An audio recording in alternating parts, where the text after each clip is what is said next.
Hi hello അസ്സലാമലൈക്കും. അപ്പം ഞാൻ ഇന്ന് വന്നിട്ടുള്ളത് പപ്പായ സോപ്പ് ഉണ്ടാക്കുന്ന ഒരു വീഡിയോ ആയിട്ടാണ്. അതായത് പഴുത്ത പപ്പായ അതിൻ്റെ ഒരു 2-4 പീസാണ് ഞാൻ എടുത്തിട്ടുള്ളത്. കൂടുതലായിട്ട് എടുത്തു കഴിഞ്ഞാൽ നമ്മുടെ സോപ്പ് മെൽട്ടായിട്ട് പോകും. അപ്പോൾ അതുകൊണ്ട് തന്നെ ഒരു വലിയൊരു കഷ്ണം അതിൻ്റെ 5-6 പീസ് മാത്രമാണ് ഞാൻ എടുത്തിട്ടുള്ളത്. അത് അരച്ചു കഴിഞ്ഞാൽ ഒരുപാടുണ്ടാവും. അപ്പോൾ അതുകൊണ്ട് ആ ഒരുപാട് നമ്മൾ കൂട്ടരുത്. 2 ടേബിൾ സ്പൂൺ മാത്രമാണ് നമ്മൾ ആഡ് ചെയ്ത് കൊടുക്കാൻ പാടുള്ളൂ.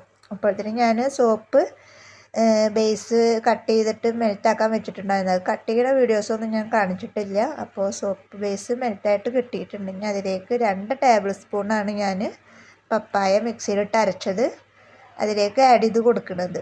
കൂടുതലായിട്ട് ആഡ് ചെയ്ത് കൊടുക്കരുത്. കൂടുതലായിട്ട് ആഡ് ചെയ്ത് കൊടുത്തു കഴിഞ്ഞാൽ സോപ്പ് ഇങ്ങനെ ഞെക്കി നോക്കുമ്പോൾ അതിങ്ങനെ മെൽറ്റായിട്ട് തോന്നും. അപ്പോൾ അതുകൊണ്ട് തന്നെ നമ്മൾ 2 ടേബിൾ സ്പൂണാണ് 1 കിലോ സോപ്പ് ബേസിലേക്ക് ആഡ് ചെയ്ത് കൊടുത്തിട്ടുള്ളത്. ഇനി നമ്മൾ കളറിന് വേണ്ടിയിട്ട് യെല്ലോ ഫുഡ് കളറ് ആഡ് ചെയ്ത് കൊടുക്കുന്നുണ്ട്.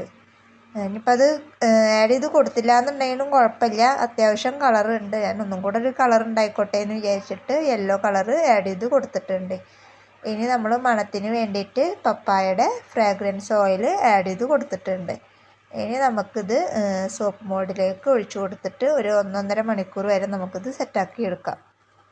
ഇപ്പം നമ്മൾ കംപ്ലീറ്റ് ആയിട്ട് സോപ്പ് ബേസിലേക്ക് ഒഴിച്ചു കൊടുത്തിട്ടുണ്ടെങ്കിൽ നമുക്കൊരു 1.5 മണിക്കൂർ കഴിഞ്ഞ് അതൊന്ന് സെറ്റായോ എന്ന് നോക്കാം. അപ്പോൾ അത് ഫുള്ള് സെറ്റായിട്ട് കിട്ടിയിട്ടുണ്ടെങ്കിൽ നമുക്കത് ഓരോന്നായിട്ട് റിമൂവ് ചെയ്തിട്ട് ഞാൻ നിങ്ങൾക്ക് കാണിച്ചു തരാം.